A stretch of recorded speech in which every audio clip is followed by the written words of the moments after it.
Hello, Steeler Nation, and welcome to your Steeler Nation Vidcast, sponsored by Total Sports Enterprises, part of the Big Play Network here on YouTube. Welcome back. I am at a ski chalet in Gettysburg where there is no skiing going on because evidently they haven't opened up any of the lifts yet. So I'm just sitting here drinking and having some whiskey, some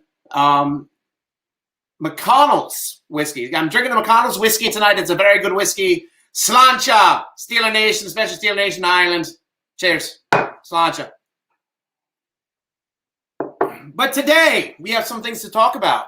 First thing on the agenda was Coach Clem appears to be leaving after serving 2 years as the assistant coach, now being the assistant offensive line coach, this year being the offensive line coach. It looks like he's going to be headed now to Oregon to be the Ducks offensive line coach. It's an interesting move to me.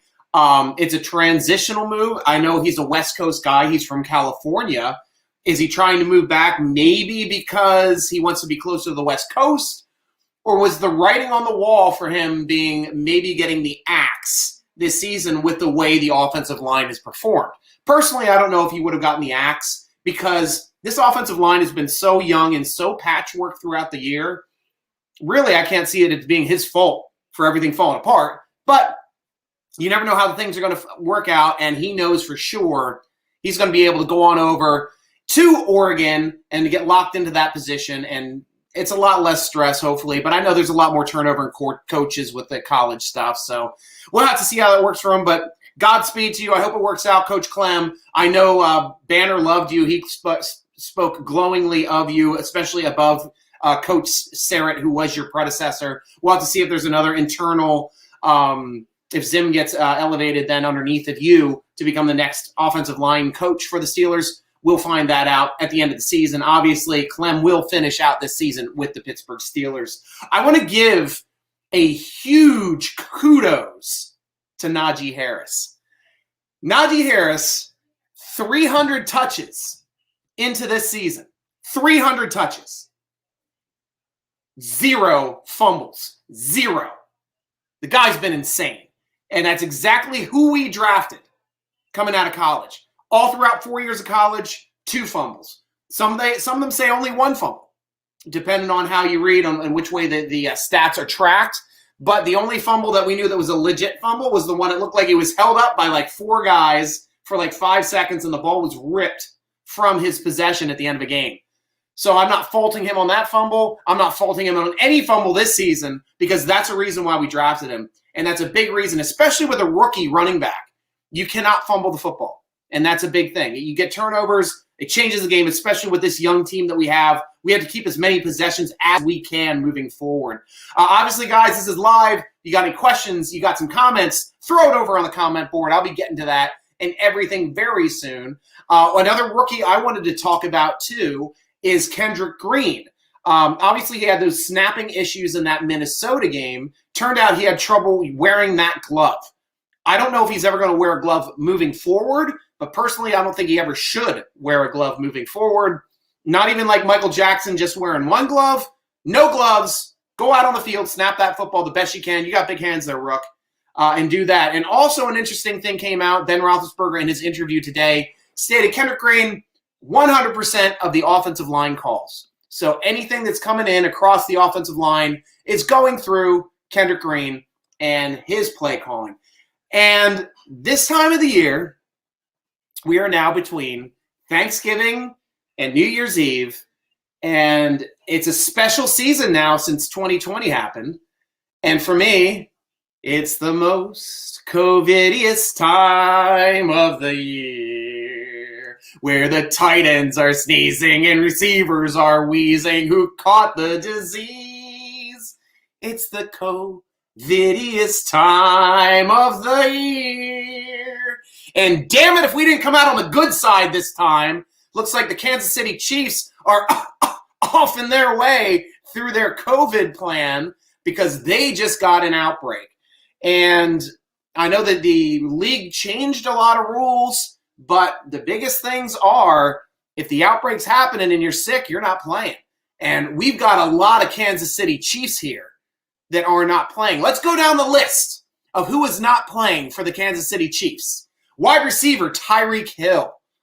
Tight end, Travis Kelce. His backup, tight end, Blake Bell. Cornerback, Rashad Fenton. Linebacker, Nick Bolton. Guard, Kyle Long. Tackle, Lucas Niang. Defensive back, Armani Watts. Kicker, Harrison Butker. Quarterback, Shavarius Ward. Defensive tackle, Chris Jones. And offensive tackle, Mike Remmers, who's currently still on IR from the previous week. I know they just got Josh Gordon, the wide receiver, and linebacker Willie Gay back today. They'll be playing in the game. But that is 1, 2, 3, 4, 5, 6, 7, 8, 9, 10, 11, 12 players in the Kansas City Chiefs outbreak. And it doesn't look good. I would not be surprised if I heard something like Patrick Mahomes just got COVID. It's like their whole team. This is like what happened when we went to play the Ravens last year at the end of the year, right around Thanksgiving is when it happened. We're after Thanksgiving. Everybody got kind of loose, had a great time at Thanksgiving, hung out with our friends, hung out with our family. We are now solidly at 3 weeks past Thanksgiving, and the COVIDs are starting to come back. So laxing up a little bit, spike some rates. And same thing might happen too for Christmas here and New Year's because those are social holidays. I mean, that's what we do, guys. We party on social holidays. And I think the Steelers have a good shot of winning this game if players like Kelce, if players like Hill can't get on the field. Look out. Steelers got a shot. At least on the Steelers end, we've had a mini outbreak. We've been pretty good at our protocol this year. We've only had about one person on each week, as it seems. But this week, we've had a little mini blitz happen. We have 4 people that joined on this week. We still have Montravius Adams, who got on COVID last week. I'm expecting him to return this week. Even if he was on a 10-day for not being vaccinated, that means he would come back to practice on Friday. So keep your eyes out for that. If he returns on Friday, he was unvaccinated, but his 10-day means he can come back, and he'll be back and playing for us. Malcolm Pridgeon from the practice squad was thrown on yesterday. Zach Banner and Marcus Allen were reported earlier in the day, and then Devin Bush was reported in the afternoon. So 3 players got added today, Banner, Allen, and Bush. And at least for us, only one is a starter. And I do track the COVID practice squad people just because practice squad people still are around the team, still lift weights, work out, go to meetings, things like that. So they're still around players. So it is impactful when a practice squad player goes on the COVID list. So we have 4 total players, including the 1 practice squad player and our 3 players, but we only have 1 starter, and that's Devin Bush. In Steeler Nation, I feel the best game played at that linebacker position this entire year was when Robert Spillane got on the field in that Cincinnati Bengals game week 3. He was a monster for Devin Bush on the field that day. That game was an embarrassment to watch as a Steeler fan. But the only solace, the only thing that made me smile and enjoy rewatching and breaking down film of that game was Robert Spillane's performance, his heart, and his drive on every play in that game. And we're going to have Spillane back from injury, back from no COVID issues. So we're good to go. And a couple great things to notice, too, for COVID moving forward. It's like Ben Roethlisberger had it. Minkah Fitzpatrick had it. Ray, TJ Watt had it. Spillane already had it. Haig already had it. So those guys, they don't have to worry about COVID testing for the rest of the year. They're off. They're off of COVID testing completely for the rest of the year under the rules as written. They don't even have to worry about it. Those main players, especially Minkah, TJ, and Roethlisberger, those guys are our guys. Those are our leaders. And aside from Hayward, I mean, don't get me wrong, Cam Hayward, don't want him to get sick, don't want him to get COVID, don't want him to get anything. We need Cam Hayward too. But all-world player TJ Watt, franchise quarterback Ben Roethlisberger, all-world free safety Minkah Fitzpatrick. Those guys are definitely going to be on the roster through the end of the year. And this team is starting to talk like they really, really want to win and get to the playoffs this year. It came out a couple weeks ago with Ben, or last week, Ben and Cam Hayward, before we played that Tennessee game. They came out, they're like, this is it for us, guys. It's like the 2005 season. We felt like we were up against the wall. We weren't going to make the playoffs, but we all got together, and we knew all we had to do was win the next game. And they started winning, and they started growing something and building something special. So I'm hoping that is going to start imbuing in the younger players on what it's like to start winning at the end of the season and carry that through the playoffs as possible. My only problems is the rookie wall. But first, I want to say hi to Chow Chow Dad. How you doing, Chow Chow? Always good to see you. If Mahomes goes down with COVID, NFL will definitely reschedule. No question. No question. That's definitely going to happen. And what did you also say? Right after Bush had his best game. I know, right? Yeah, he did play very, very well in the game last week. I'm not taking anything away from them, but I will still state, I still think the best game played at that position was still week 3 when Spillane played. I think he played a better job at that spot all season so far. But that was Bush's best game. And Bush will have – this is when I'm expecting Bush to start coming back, being a playmaker and doing those types of things. And with the way that the rules are now, too, let's go quickly over the new rules for the NFL and how COVID worked. Because all of these players mentioned, including – Bush, including Banner, can come back before the game, because now there are 3 ways to test to get somebody back in. And it used to be 2 tests 24 hours apart. You had to be symptom-free. So now you don't even have to be symptom-free anymore. Tests can be on the same day. Tests can be like just a few hours apart. And now the requirements are 2 PCR tests that are either negative or produce a CT value of 35 or greater. Now, what's a CT value of 35 or greater? NFL Chief Medical Officer Dr. Alan Still states that previous NFL test analysts have shown that players with a CT value at level of 35 or higher do not transmit COVID-19 and thus would not be contagious. So that 35 number is important. Just getting people back in so they're not getting other people sick. And that is the most important thing when it comes to testing, when it comes to having players play on the field. But it's still tough to play if you're still wheezing and coughing and sick. That will be interesting if we have some coughing, wheezing players out there, if they have a 35 grader CT trying to play some football. But another way to have, other than 2 PCR tests, 1 PCR test that's negative or 35 or greater CT, and a negative MESA test. Result taken within 24 hours of the PCR test. Now, the MESA tests come back faster. They're like an hour. You can get those back in an hour. And then the other one is 2 negative MESA tests. So to me, you can clear a player in 2 hours on game day that morning if you want to run those MESA tests. So that's the way that the NFL is going to start getting players back on the field for football games. So Kelsey's got a shot at coming back. Hill's got a shot at coming back. Bush has a shot at coming back. They're trying to find a way to get players back out there, but it's smart that they've used the science to find out that 35 number means you can't get somebody else sick because there's not enough virus in your system to make somebody else sick. So good news, at least on that front. Now, the other thing that I wanted to talk to about you, Steeler Nation, is I am worried about the rookie wall. And we started seeing it 2 weeks ago, even though I talked about Green and his snapping problems 2 weeks ago. That's right around when the rookie wall will hit you. Week 13, week 14, because these guys haven't played longer than a 13-week season in their lives.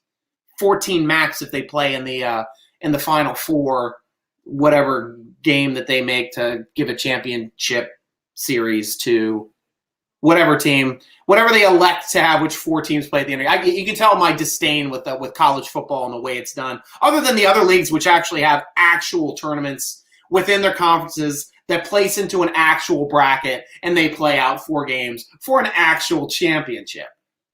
Whether the crap that they're doing on voting and awarding teams, whatever. To me, it's just not as valid as Div 2, Div 3. It's just not, to me. But these guys haven't played more than, like I said, 13 games in a row. So we Week 14, 15, 16, 17, this is rookie wall territory. Snaps going everywhere. Kendrick Green. If Moore starts having some issues getting tired on that end, we're going to start seeing more sacks up that side, which did happen in the one game. And he is leading the team in sacks now with 7, though I believe Alex Kozora did properly state he's only had 1 sack let up in the past 5 weeks. So that is still something that's very important when you're monitoring stacks, somebody learning the position of left tackle being drafted in the 4th round. Obviously, the way it goes. Other people that got to worry about Pat Freiermuth now on his 2nd concussion, and that concerns me greatly, that Pat Freiermuth has had his 2nd concussion in his rookie season. I don't know if he came back from the 1st concussion early. Obviously, he cleared the protocol. Steelers have excellent doctors in-house, so that aspect of it I'm not upset about at all, but I am concerned that a rookie has had 2 concussions in their 1st season. I don't know if this is going to be a trend for their career and if it's going to lead to a shortened career because the talent's there. This guy is a number 1 tight end, and we haven't had one since Heath Miller. We really haven't had a legitimate number 1 tight end since Heath Miller, and that's a lot of years. So a lot of people saying, oh, we should have drafted him in the 2nd round. We could have had that center, and we would have been set. We haven't had a tight end since Heath Miller retired. How long ago was that? 5 years ago? If it's so easy, we should have had one by now. Couldn't find one in free agency. Couldn't find one on the draft. No matter how much we tried, we finally found one this year. Pat Freiermuth. I just want him to be as healthy as freaking possible. Chow. What's going on, man? Najee looks tired in the last couple interviews. Rookie wall, man. At least he's not putting balls on the ground. But if he does, rookie wall. I'm not blaming Najee. I'm blaming him hitting the rookie wall for that fumble. I'm not blaming him hitting another player and that other player knocking it out because obviously it will be the rookie wall that will make that fumble.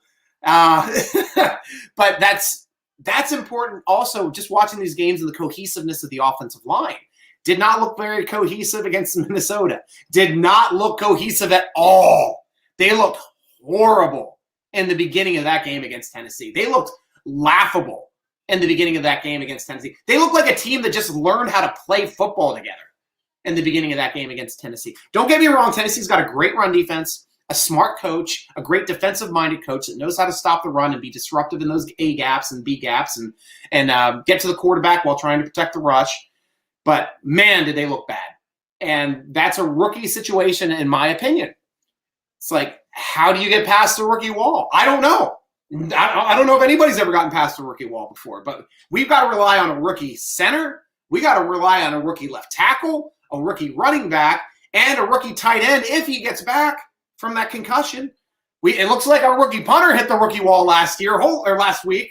Holy crap, what's up, PH3, man? Come on. 21-yard punt, man. Yeah. It sucks, especially since Barry's doing really well. We all know Barry's doing well. We all know Barry is an NFL kicker. He is. Maybe this was the year we didn't need to draft an NFL kicker. We did. We hung our cart to Presley Harvin III, and we're going to ride this out and see how he does. But at least Presley Harvin III and our rookie snapper, Kunitz, I can't remember which one it is, but neither of them have made any mistakes in the snapping game or the holding game on kicks. And that is very important because Boz has been amazing this season yet again. Pro Bowl caliber performance from Boz this year. Will probably miss out to Justin Tucker just because Justin Tucker set the record to beat the Detroit Lions this year earlier in the year. And I can't fault that. But that is your 1A, 1B best kickers in the AFC, unquestionably. There's no other kickers that are as good as those two, in my mind. And, Tucker's probably going to be the best kicker in NFL history when it comes down to it. And Steeler Nation, let me know if you have any thoughts, concerns, questions, comments. I'm always here for you. This is your vidcast. This is the fun one. This is where I get to have fun with you guys. I know I usually do Tuesday, but we had football on yesterday. Didn't think it was the right look. Now we know where everybody is in the division. So let's go to the division stats. NFL standings, and I sing things while I'm looking them up on the computer.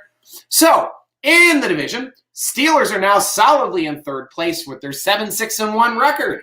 With the Browns losing yesterday, they are now solidly behind the Steelers at 7-7. A half game behind. Steelers are now a half game behind the Ravens at 8-6. And a half game behind the Cincinnati Bengals, also at 8-6. So we have a huge matchup this weekend between the Ravens and the Bengals. I want to know who you think, who you want to win this game. I know who I want to win this game. Who do you want to win this game? Brian Brown, Shankopotamus. Oh, don't be giving them. You're talking that for PH3, I understand that. But I never want to hear that for Boz. The Boz is amazing. But yes, I can agree with that. That was a bad shank. And I don't know what's up with him. He's got to get that mental aspect through. But he's got the strongest leg of any kicker we've ever had. And that's like towards Sepulveda's strength. With his leg being so strong, he'd rip the ACL out of his plant leg. That guy was amazing too. Unfortunately, he could never finish a season healthy. But yeah, I can't disagree with that comment, Brian. Can't disagree with you at all. And always good to hear from you, my friend.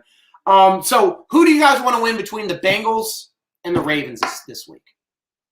I think for me personally, let's take a look at the games they have left. Bengals still have to play the Chiefs at home and the Browns on the road. Final two games. Okay. The Ravens, they still have to play the Rams at home and then the Steelers at home. Their final two games. Both of those teams have two incredibly difficult games to finish the season. Two incredibly difficult games. So which one would it be easier for us to get a jump up on? And for me, the way the Ravens have found ways to win games this year, I would actually like the Cincinnati Bengals to win. I do. And they'd be a half game up on us. Because I think they'd find a way to lose one of those last two games and the Steelers find a way to come in and win. But if the Ravens win, we control our own destiny. Actually, I'm going to recorrect myself. And Brian Brown, what do you say? The Ravens need to win. Bengals have swept the Steelers. Steelers can sweep the Ravens. You're right. You're right, but the sweeps mean nothing when you have a tie, Brian Brown.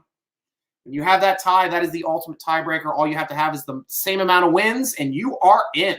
Doesn't matter what the record is. But when I just went through it in my mind right there, if the Ravens beat the Cincinnati Bengals this week, the Steelers control their path to the division title. They win out, they win the division. That is it. Done. Cheers. I'm drinking to that. We figured it out together. Because of 3 straight wins for the Pittsburgh Steelers, and that means 2 wins for the Ravens, and they lose. We're tied with wins. If the Cincinnati Bengals find a way to win out against their tough teams, then the Steelers have won the division with 3 straight wins if the Ravens win this week. That's the way I want. That unfortunately, I got to root for the damn Ravens this week. Damn it. But nothing is going to make me happier than talking to my Baltimore Ravens friends when they're like, yeah, we beat the Bengals. Yeah. Call. Bad call, ref. Bad call. Because I'll just say, thanks. You helped us out, guys. All we need to do is win out, and we win the division now. Way to go! Call!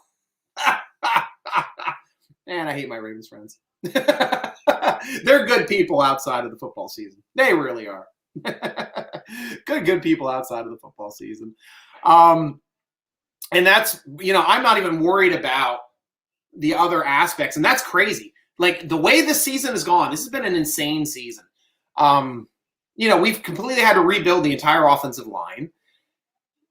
We have new starters at 4 of the 5 positions. And really, the only reason why we have a returning starter at a position was because we had an injury to Zach Banner, and he couldn't play right tackle. So Okafor had to stay at right tackle instead of being able to shift over to left tackle where he was expecting to play this year. So this has been quite a year. And Steelers are still finding themselves in the position where they can win the division and get a home game.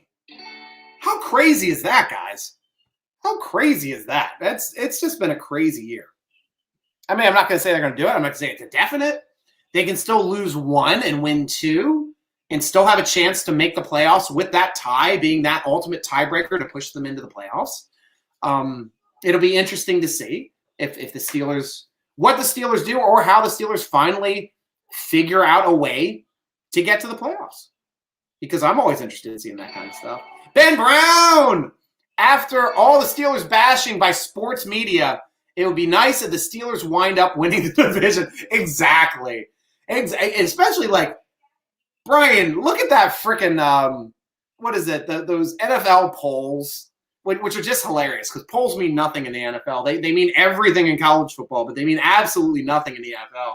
But the Steelers have gotten bashed all year on NFL polls. Other than week 1 when we beat Buffalo in Buffalo, everybody's like, oh, the Steelers are good.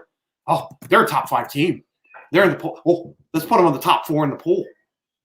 And then what happened next week? Yeah, we lose everybody to injuries and we lose to the freaking Raiders. Yeah, that sucked. And then we lose to Cincinnati Bengals the next week. And then we're written off. Oh, Steelers are terrible. Oh, they're bottom 3. They're like Detroit, Jacksonville, Steelers right there. All terrible. But what did the Steelers do? Went on a 5-game non-winning streak. Or 5-game non-losing streak. 4 wins and a tie. Bam, bam, bam, bam, bam. Boom. Back up in it. Oh my gosh, the Steelers are awesome again. Put them up.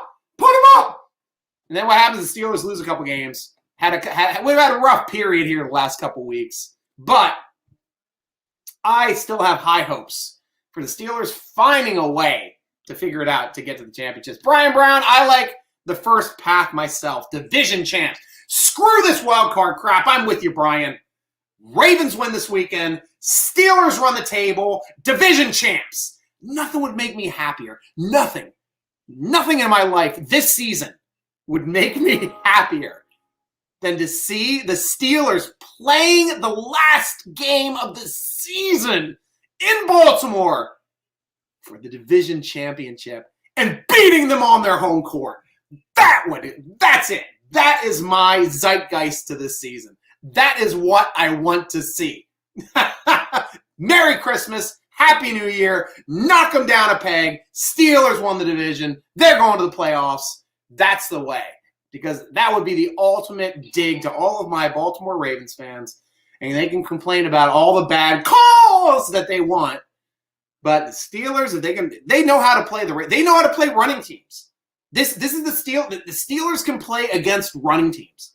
Tennessee, Baltimore. Like, we are built to stop running teams, which is crazy because, like, our team can't stop the run.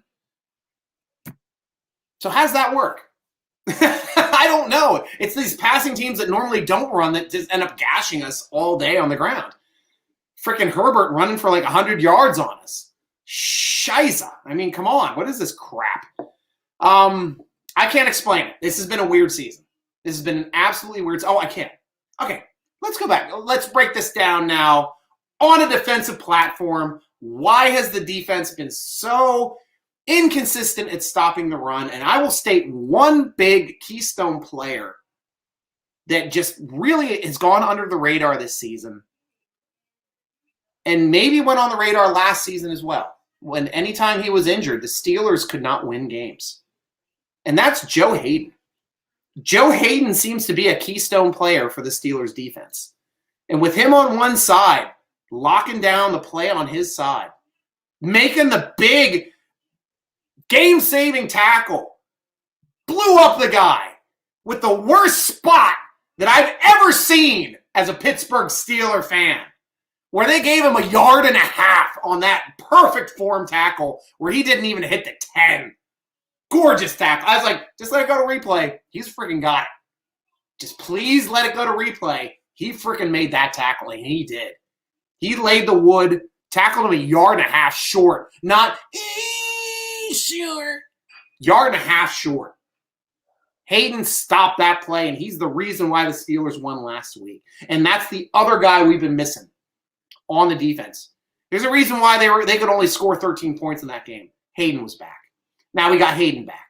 Now we got Fitzpatrick firing on all cylinders. We got TJ Watt firing on all cylinders. We got Hayward firing on all cylinders. Those are our stars.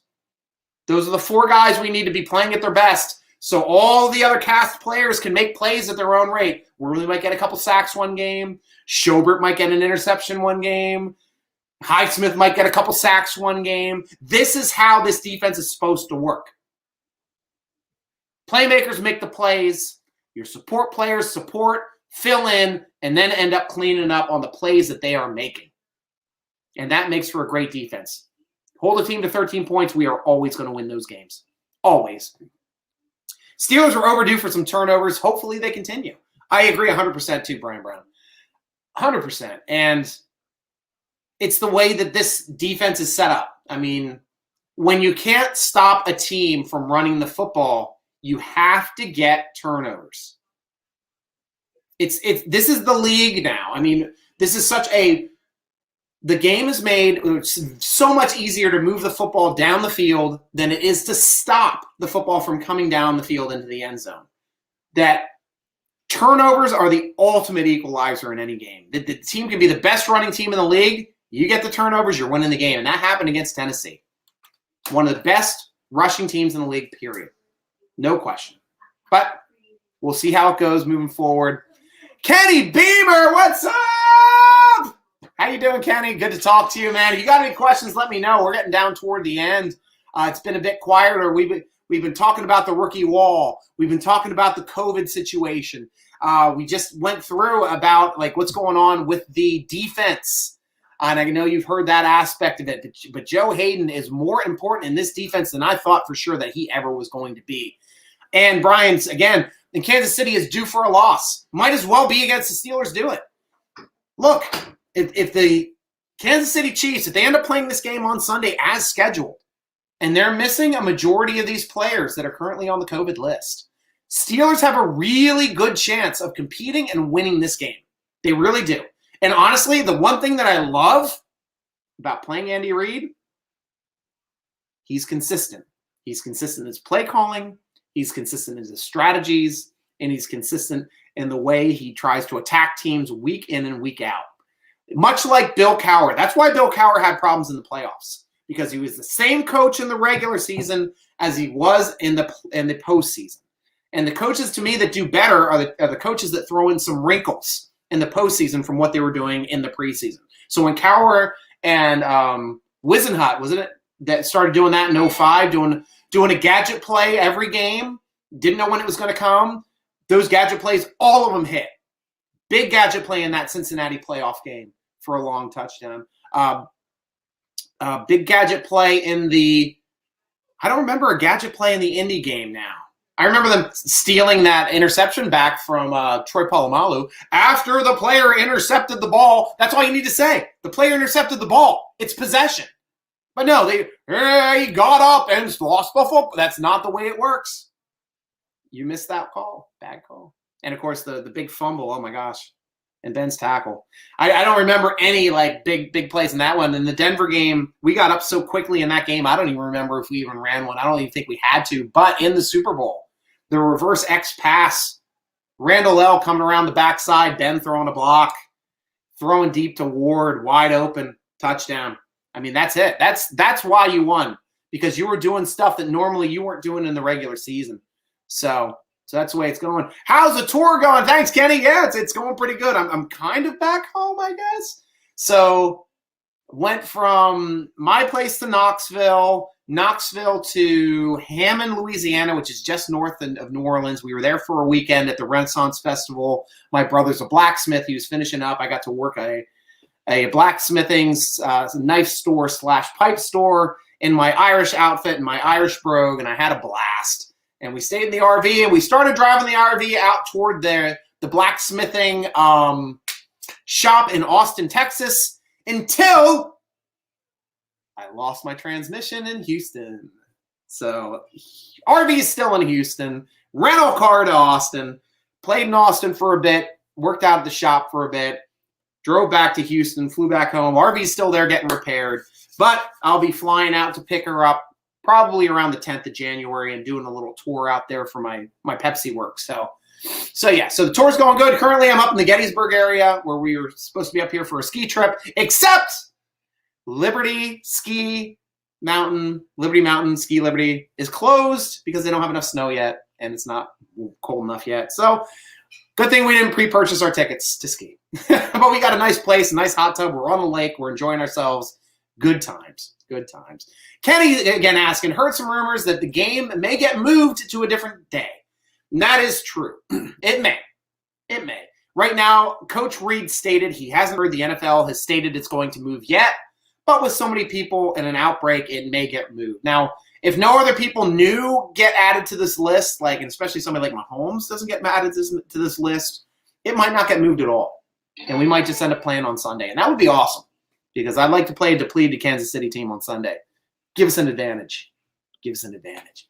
Do you think Hayden should have been given an interception instead of a fumble?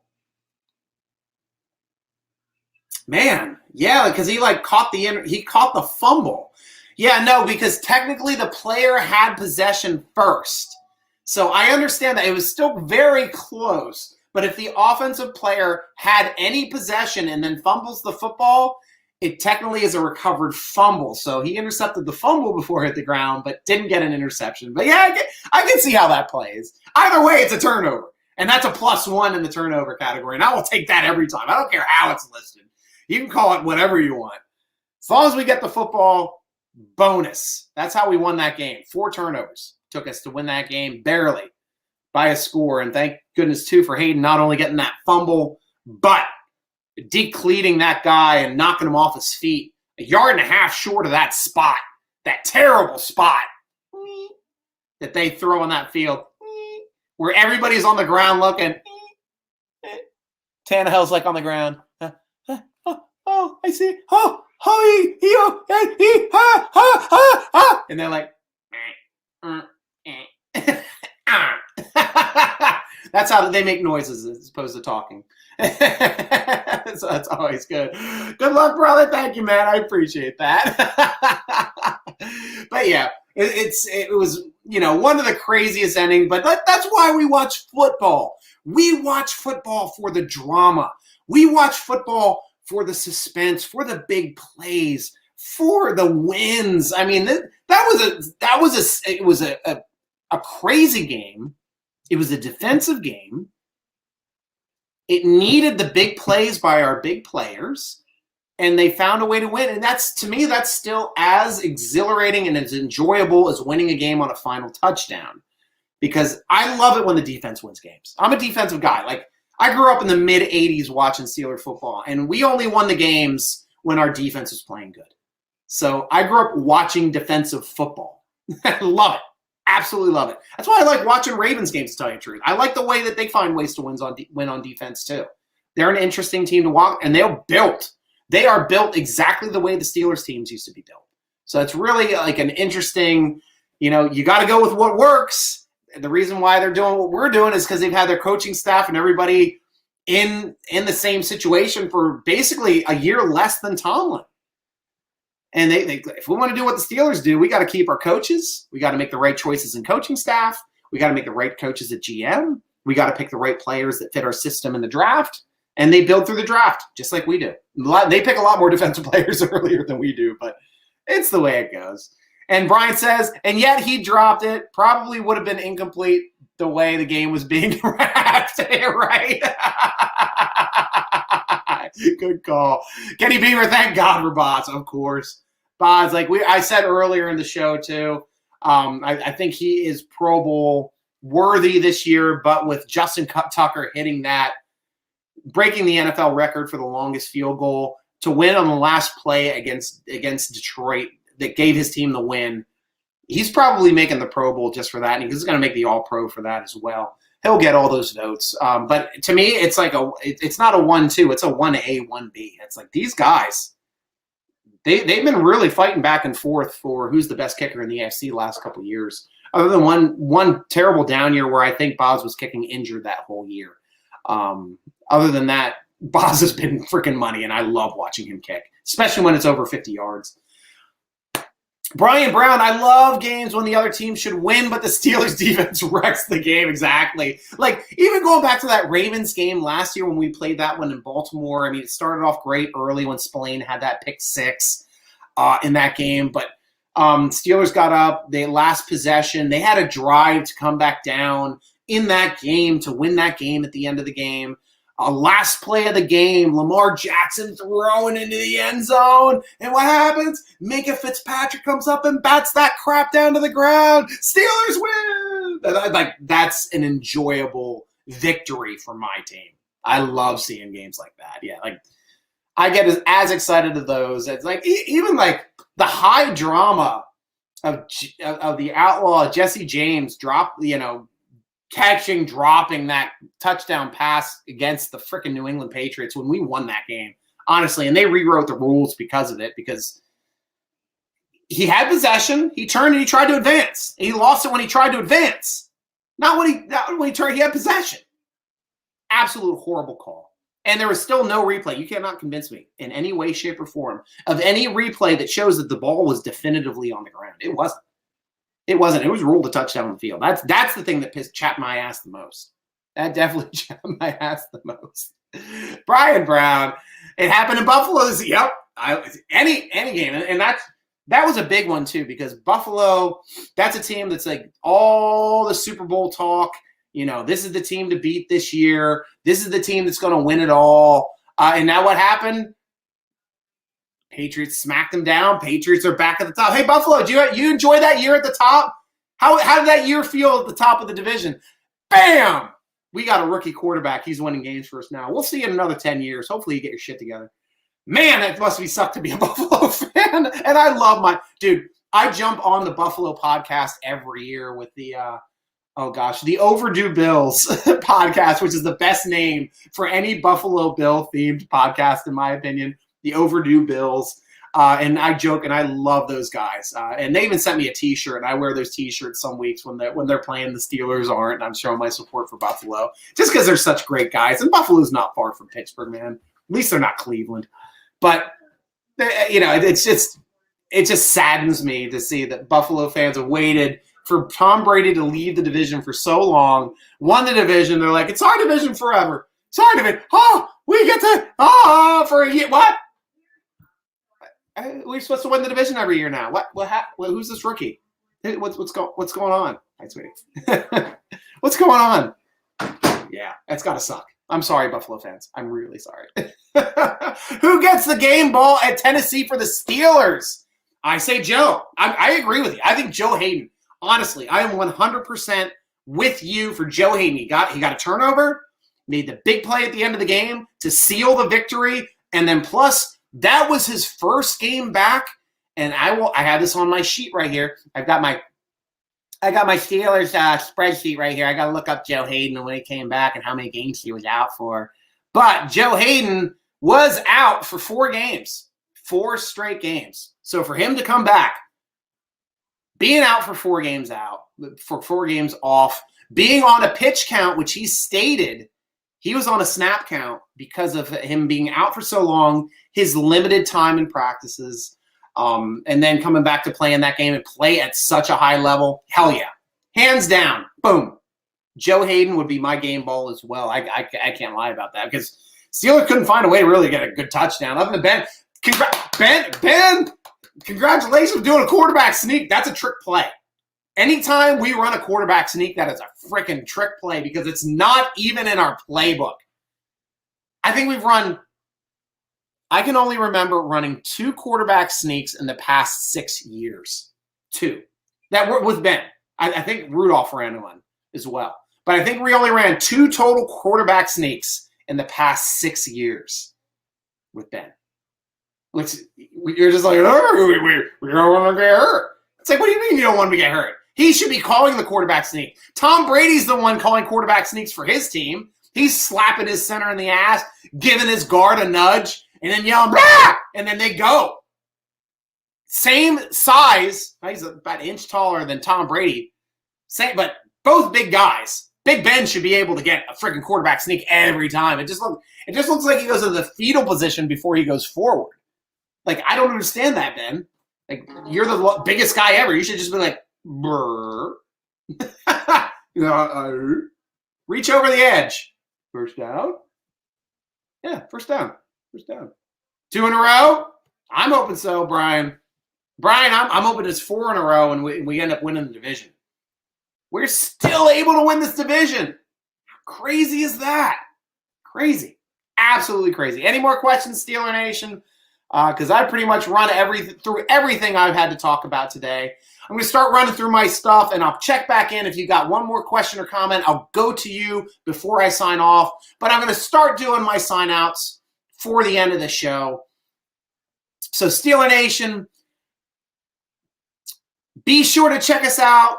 I'm going to be off this week for the Steeler Nation podcast. All of DK's Pittsburgh sports podcasts are going to be off this week for the Christmas week. So we're going to be coming back again next week. But be sure to check out the great SteelerNation.com for great articles, great postings. SteelerNation.com.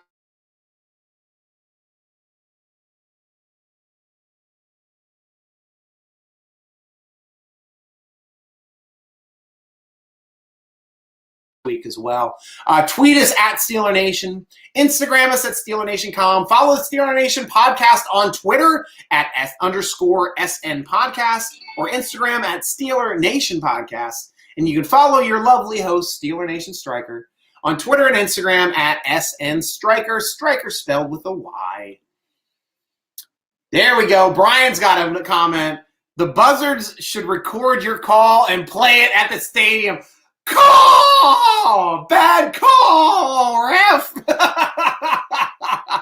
I yell it when I'm there. I've done that before to the faces of Ravens fans, and they freaking hate it. They absolutely hate it. They're like, bad call! Bad, and I go, call! Call! Bad call! And I'm in my black and gold, and they're like, fudge. They don't like that at all. Steelers rule always, Brian. Kenny, love you. Love you, Brian, man. Have a happy and Merry Christmas and happy holidays to all of you at Steeler Nation. I can't say Hanukkah anymore. I'm Hanukkah friends. We're done. We had that at Thanksgiving. That was crazy early this year. But the rest of you guys, and Happy New Year. And I'll be back here, of course, on the Vidcast next Tuesday at 7 p.m. Eastern Time. Thank you for joining us for the Steeler Nation podcast, Vidcast, sponsored by Total Sports Enterprises, part of the Big Play Network. Merry Christmas! Thank you, Brian Brown. And I'm good. Enjoy the rest of your night. And with me, I'll be rooting along with Kenny Beamer as always. Go